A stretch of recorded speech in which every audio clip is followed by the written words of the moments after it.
بسم اللہ الرحمن الرحیم۔ السلام علیکم۔ امید ہے کہ تمام ہی خیر خیریت سے ہوں گے، اپنی زندگی کو انجوائے کر رہے ہوں گے۔ سب سے پہلے آج نظر ڈالتے ہیں جو آج کی مین ہیڈ لائنز ہے، سب سے پہلے ان پر نظر ڈالیں گے، پھر بعد میں ان ٹاپک پر ڈیٹیل سے بات کریں گے۔ سب سے پہلے ایران کی جانب سے بڑی اچھی خبر آئی ہے۔ ایران نے آج اسٹریٹ آف ہارموز کو کھول دیا ہے، جو تقریباً 2 منتھ بند رہا ہے۔ اسٹریٹ آف ہارموز تقریباً 50 دن وہ بند رہا ہے، اور آج ایران کے جو وزیر خارجہ ہیں انہوں نے خود اعلان کیا ہے کہ آج ہم نے اسٹریٹ آف ہارموز کو کھول دیا ہے۔ ڈونلڈ ٹرمپ بھی وہ بھی پاکستان آنا چاہ رہے ہیں، وہ بھی پاکستان آ سکتے ہیں، اس کے حوالے سے بھی ڈیٹیل میں بات کریں گے۔ پاکستان کے آرمی چیف اور پاکستان کے وزیر اعظم شہباز شریف وہ اب کہاں ہیں؟ پاکستان میں کیا ابھی پیٹرول اور ڈیزل سستا ہوگا یا نہیں ہوگا؟ ان ٹاپک پر آج ڈیٹیل سے بات کریں گے۔ ویڈیو شروع کرنے سے پہلے آپ سے ایک چھوٹی سی ریکویسٹ کرنی ہے، اگر آپ نے چینل کو سبسکرائب نہیں کیا ہوا تو پلیز چینل کو سبسکرائب کر لیں۔ سب سے پہلے آج ایران کی جانب سے ایران کے جو وزیر خارجہ ہیں انہوں نے آ کے میڈیا پریس کانفرنس کی ہے، انہوں نے یہ بات واضح کر دی ہے کہ ایران نے اسٹریٹ آف ہارموز کو آج کھول دیا ہے۔ یہ تقریباً جو ایران اور اسرائیل کے درمیان جو جنگ رہی تھی وہ تقریباً 37 ایام کی جنگ رہی تھی، اور اس کے بعد 2 ہفتے کا سیز فائر ہوا تھا۔ ابھی وہ 2 ہفتے جاری ہیں، لیکن جب ایران اور اسرائیل کے درمیان یہ جو تعلقات ہیں، یہ جو جنگ ہو رہی تھی، سیز فائر ہونے کے بعد آہستہ آہستہ پہلے اسلام آباد میں مذاکرات ہوئے، اور اب جو بڑی جو کوشش سامنے آئی ہے وہ پاکستان کے army chief general Asim Munir صاحب، وہ خود ایران موجود ہیں، انہوں نے بڑی جا کے کوششیں کی ہیں، یا پھر انہوں نے ایران کو ایگری کیا ہے اس چیز پہ، یا عاصم منیر صاحب نے بڑی کوشش کی ہے ایران میں جا کر۔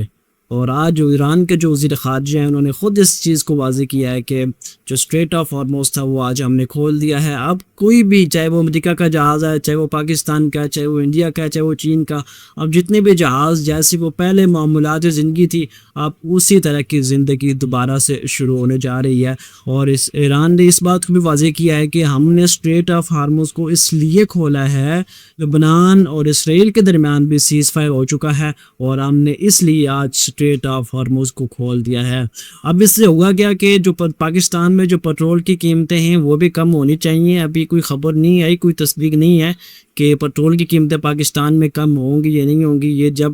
پاکستان کے جو ہیں وزیر اعظم پاکستان آئیں کہ پھر اس چیز پہ بات ہو سکتی ہے کہ کوئی سمری ان کے پاس جاتی ہے یا نہیں جاتی۔ لیکن پاکستان میں ہمیشہ سے ایسے ہوتا ہے کہ جب کسی چیز کا جو ریٹ اوپر جاتا ہے نا وہ پھر نیچے نہیں آتا، اس کو نیچے لانے میں بڑی دقت پیش ہوتی ہے، وہ پھر نیچے آتا بھی نہیں ہے، بڑا مشکل ہو جاتا ہے۔ امید ہے کہ پیٹرول اور ڈیزل سستا ہوگا۔ اور آج جب اسٹریٹ آف ہارموز کو کھول دیا ہے نا تو یہاں سے جو پیٹرول کی جو قیمتیں تھیں، جو ڈیزل کی قیمتیں تھیں عالمی منڈی میں، ان کا ریٹ بھی کم ہو چکا ہے۔ اب یہ بھی کہنا برا نہیں ہے، یہ سمجھے ایران اور اسرائیل اور لبنان کے درمیان سیز فائر ہو چکا ہے، اور جو ان کا جو مذاکراتی دوسرا سیشن تھا وہ دوبارہ اسلام آباد میں ہوگا۔ جو پہلا سیشن تھا وہ بھی اسلام آباد میں ہوا تھا، اس میں تھوڑی پیش رفت ہوئی ہے، تب بھی جا کے دوسرا جو سیشن ہے وہ منعقد ہوا ہے۔ اگر جب پہلا سیشن میں کوئی پیش رفت نہ ہوتی تو پھر دوسرا جو سیشن ہے اس کے لیے کوئی پیش رفت نہیں ہوتی۔ اب خبر یہ بھی آ رہی ہے کہ ٹرمپ نے خود کہا ہے کہ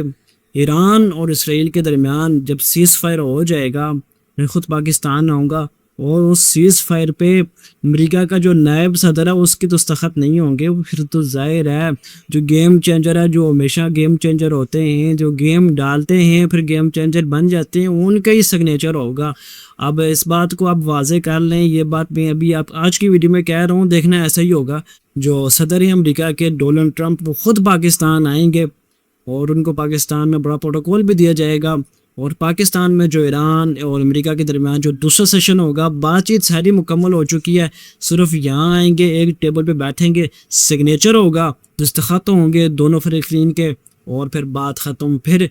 یہ نہ ہو کہ اسرائیل پھر کوئی اور جارحیت شروع کر دے، لبنان پہ شروع ہو جائے، یا کسی اور اسلامی ملک پہ وہ کام شروع کر دے جو انہوں نے غزہ کے ساتھ کیا، جو فلسطین کے ساتھ کیا۔ اب یہ جو چیز ہے نا یہ برداشت نہیں کی جائے گی۔ اور ایک ویڈیو میں یہ بھی پیغام دینا چاہوں گا کہ پاکستان جتنا امن پسند ملک ہے، اتنا پھر وہ جو غدار اسلام ہے، جو پاکستان کے لیے اور مسلمانوں کے لیے جو میلی آنکھ سے دیکھتے ہیں، ان کے لیے برا سوچتے ہیں، پھر پاکستان کے پاس ان کے لیے بھی دوائی موجود ہے، ان کا بھی علاج پاکستان کو کرنا آتا ہے۔ Prime minister of Pakistan Shehbaz Sharif صاحب پہلے سعودیہ گئے، سعودیہ کی قیادت کے ساتھ انہوں نے ملاقاتیں کی ہیں، پھر وہ قطر گئے ہیں، قطر میں جا کر انہوں نے ملاقاتیں کی ہیں، قطر کے بعد وہ آج ترکی پہنچ چکے ہیں، ترکی میں انہوں نے بڑا ہی زبردست ان کا استقبال کیا ہے، قطر میں انہوں نے ملاقاتیں بھی کافی زیادہ کی ہیں، اور آج یہ بھی ایکسپیکٹ کیا جا رہا ہے کہ جو ترکی کے صدر ہیں ان سے بھی ان کی ملاقات ہوگی، اور آف کورس یہ ملاقات ہوگی بھی اور ہونی بھی چاہیے۔ اور آج اناطولیہ ڈپلومیسی فورم بھی ہے، وہاں پر بھی پاکستان کے جو پرائم منسٹر ہیں وہ چیف گیسٹ بھی ہیں، اور وہاں پہ جا کے ان کا خطاب بھی ہوگا، ان کی تقریر بھی ہوگی آج کی اس تقریب میں۔ اور اس کے بعد یہ بھی ایکسپیکٹ کیا جا رہا ہے کہ پاکستان کے جو وزیر اعظم ہیں وہ روس کا بھی دورہ کر سکتے ہیں، شاید روس کا جو دورہ ہے وہ کینسل کیا جا سکتا ہے، کیونکہ ایران اور امریکہ کے درمیان بڑی زبردست پیش رفت آئی ہے، اور یہ بھی ہو سکتا ہے کہ بہت جلد پاکستان اسلام آباد میں مذاکرات کا دوسرا سیشن شروع ہو جائے، پھر وہاں پہ پاکستان کے پرائم منسٹر ہیں ان کو واپس یہاں پہ اسلام آباد میں ان کا موجود ہونا ضروری ہے، اور وہ آف کورس یہ دورہ منسوخ کر سکتے ہیں اور اسلام آباد میں وہ موجود بھی ہوں گے۔ پاکستان کے army chief general Asif Munir صاحب وہ ایران پہنچ چکے ہیں،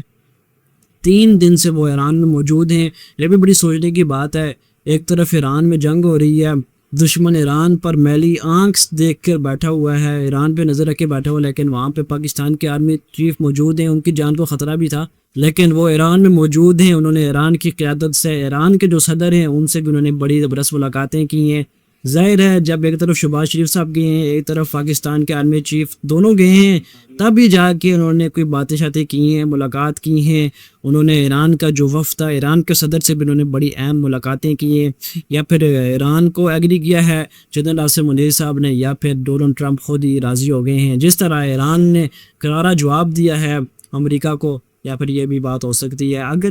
یہاں پر ایک بات میں کہنا ضرور سمجھوں گا، اگر ایران امریکہ کے خلاف اچھا رسپانس نہ دیتا، اسرائیل کے خلاف اچھا رسپانس نہ دیتا، تو کبھی بھی امریکہ اور اسرائیل نے مذاکرات نہیں کرنے تھے۔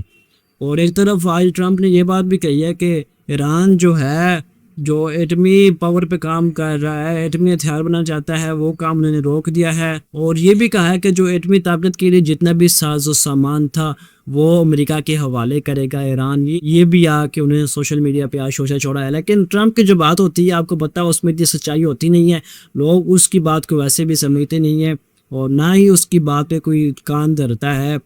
اور دوسری بات آج کی ویڈیو میں یہ بھی بڑی کرنا میں ضرور سمجھوں گا، ایران اور اسرائیل اور امریکہ کے سیز فائر کے بعد لبنان اور اسرائیل کے درمیان بھی سیز فائر ہو چکا ہے۔ یہ بڑی اچھی خبر ہے، کیونکہ ایک طرف جب ایران کے ساتھ سیز فائر ہو چکا تھا اسرائیل کا، پھر وہ دوسری جانب لبنان کی طرف شروع ہو گیا تھا۔ لبنان میں اسرائیل نے بڑی بمباری کیا، بڑے لوگوں کو شہید کیا، بڑا نقصان کیا ہے، بڑے انہوں نے جو ہے نا میزائل پھینکے ہیں وہاں پہ لبنان پہ، بڑی جو ہے نا لاگتیں بھی ہوئی ہیں، ابھی کنفرم لاگتیں نہیں ہیں، لیکن وہاں جو بلڈنگ وغیرہ جس طرح ملبہ نیچے گرا ہوا تھا، جس طرح دھواں تھا آسمان پہ، یہاں سے لگتا ہے کہ کافی نقصان بھی ہوا ہے۔ لیکن آج کی ویڈیو میں جو مین ہیڈ لائن تھی، جو مین باتیں تھی، میں نے آپ کو بتا دی ہیں، اور کوئی نئی خبر آتی ہے تو آپ کے سامنے میں ضرور حاضر ہوں گا۔ چینل کو ضرور سبسکرائب کریں، ملتے ہیں نئی ویڈیو میں، اپنا بہت سارا خیال رکھیے، اللہ حافظ۔